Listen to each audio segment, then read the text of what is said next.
हमारे मिशन में और सामाजिक न्याय और संविधान बचाने की लड़ाई को कांग्रेस के अंदर धार देने वाले हमारे डॉक्टर अनिल जैन जी हैं, जिन्होंने पूरे देश के कोने कोने में राहुल जी को ले जाकर संविधान सभाएं कराई, संविधान सुरक्षा सम्मेलन कराया, संविधान बचाओ सम्मेलन कराया। और उस सम्मेलनों का असर ये हुआ कि भारतीय जनता पार्टी जो 2024 में यह कह रही थी कि 400 सीटें अगर भारतीय जनता पार्टी को मिल जाएंगी तो इस देश में जो अम्बेडकर ने, जो जवाहरलाल नेहरू ने, जो गांधी ने और इस देश के जो स्वतंत्रता संग्राम सेनानी थे, उन लोगों ने जो संविधान बनाया है जिसमें आपका हमारा सबका हक और हिस्सा और इस देश में अधिकार और नागरिक होने का प्रमाण जो संविधान देता है, उसको भारतीय जनता पार्टी के नेता कह रहे थे कि खत्म कर देंगे। वो औंधे मुंह गिर गए और भारत का प्रधानमंत्री उस संविधान को लेके माथे को चूमने लगा।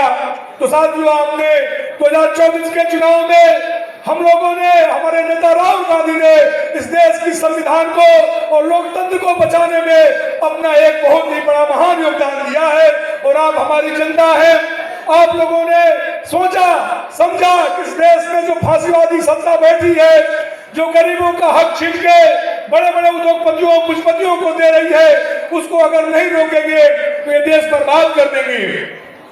ये बात मैं इसलिए भी कह रहा हूं कि आप लगातार देख रहे हैं कि अमेरिका का एक राष्ट्रपति है, रोज हमारे प्रधानमंत्री को धमकी देता है और कहता है कि अगर तुम हमारे से व्यापार नहीं करोगे, तुम अपने किसानों के फसलों का सौदा नहीं करोगे, तुम इस देश में पूंजीपतियों के माध्यम से जो लूट मचा रखे हो, हमको भी लूटने का अवसर नहीं दोगे तो हम तुमको बर्बाद कर देंगे। कल वो 45वीं बात रन बोला कि इस देश में जब सिंदूर ऑपरेशन हो रहा था, हमारे देश के सैनिक सीमा पर खड़े होकर अपने जान की बाजी लगाकर इस देश की सीमाओं को महफूज कर रहे थे, इस देश के आम नागरिकों की लड़ाई लड़ रहे थे। उस समय एक कायर प्रधानमंत्री ने ट्रंप के कहने पर पाकिस्तान के खिलाफ जंग को रोक दिया और जो हमारे प्लेन गिरे हैं, हमारी सेना के प्रवक्ता ने कहा कि हमारे हाथ बांध दिए गए थे।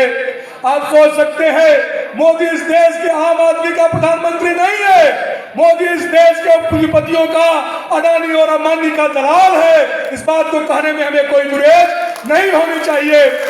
आप 2014 के चुनाव में मोदी के भाषणों को सुने होंगे। मोदी कहता था कि मैं गरीब माँ का बेटा हूँ, वो कहता था कि मैं पिछड़े वर्ग का बेटा हूँ।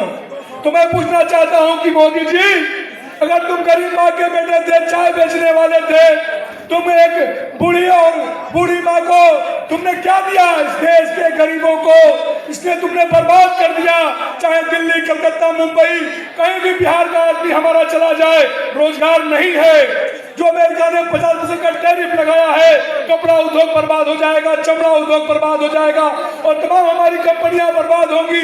जो हमारे बिहार के लोग प्रवासी मजदूर हैं, जो वहां पर नौकरी पाते थे, जो रोजगार पाते थे, उनको घर लौटना पड़ेगा। उनका घर कैसा चलेगा? उनके परिवार में बच्चों की पढ़ाई लिखाई कैसे होगी? उनकी दवाई कैसे होगी? बिहार के लोगों का रोजगार कैसे मिलेगा? ये सोचना चाहिए आपको। और इसके लिए जिम्मेदार अगर कोई एक व्यक्ति है तो इस देश का प्रधानमंत्री है, जो झूठों का सरदार है।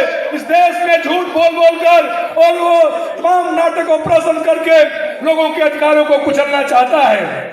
साथियों, आज हमें जरूरत है कि बिहार से जो ये लड़ाई हमारे नेता राहुल गांधी ने छेड़ा है, इसको देशव्यापी स्तर पर